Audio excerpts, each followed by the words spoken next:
अच्छा, pre diabetic और diabetic को थोड़ा सा मैं यहाँ पे मतलब डिफ़ाइन कर दूँ।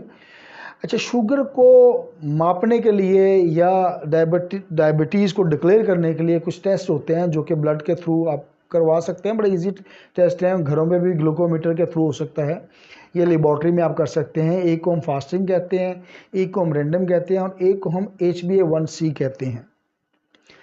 अच्छा, जो फास्टिंग है ये अगर 100 मिली डेसीलीटर से कम है खुराक में तो ये यहाँ तक ठीक कहलाता है, लेकिन ये अगर 100 प्लस और 126 या 125 के दरमियान है तो ये आपकी प्री डायबिटिक स्टेज होगी, तो इसको कंट्रोल करना है। उसके बाद अगर हम उसकी बात करें रैंडम की, आपने खाना खाया, आधे घंटे बाद, घंटे बाद, 2 घंटे बाद आपने शुगर टेस्ट करवाया, अगर ये 140 से 159 के दरमियान है तो ये प्री डायबिटिक स्टेज होगी, और एक 139 है तो ये नॉर्मल रेंज है, और 159 से यानी कि 160 से ऊपर जा रहा है तो ये फिर डायबिटीज़ की कैटेगरी में फॉल करेगी।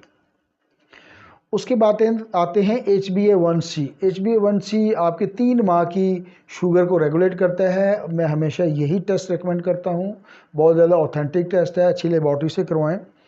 ये 5.7 से अगर नीचे है यानी कि 5.6 तक है तो ये नॉर्मल रेंज की कैटेगरी में आएगा, लेकिन 5.7 और 6.5 अगर हो जाता है, ये 5.7 से लेके 6.4 के दरमियान हो तो ये प्री डायबिटिक यानी कि आपको शुगर हो सकती है, प्री डायबिटिक स्टेज है तो आप बॉर्डर लाइन पे हैं।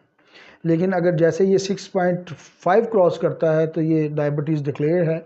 अच्छा, प्री डायबिटिक स्टेज को रिवर्स करना बिल्कुल पॉसिबल है। होम्योपैथी इसमें बहुत अच्छा काम करती है। 2 से 3 माह में आप लाइफस्टाइल चेंज करके और कुछ हमारी बताई हुई मेडिसिन इस्तेमाल करेंगे तो इंशाल्लाह आप 5.7 से नीचे जा सकते हैं। ये बिल्कुल पॉसिबल है और बहुत सारे पेशेंट हमारे क्लिनिक में इसे अल्लाह ताला ने शिफा दी है, हमने दवाई की है और पेशेंट ने उसमें ज़ाहिर है परहेज़, prevention is better than cure वाली पोजीशन है, वो ज़रूरी है।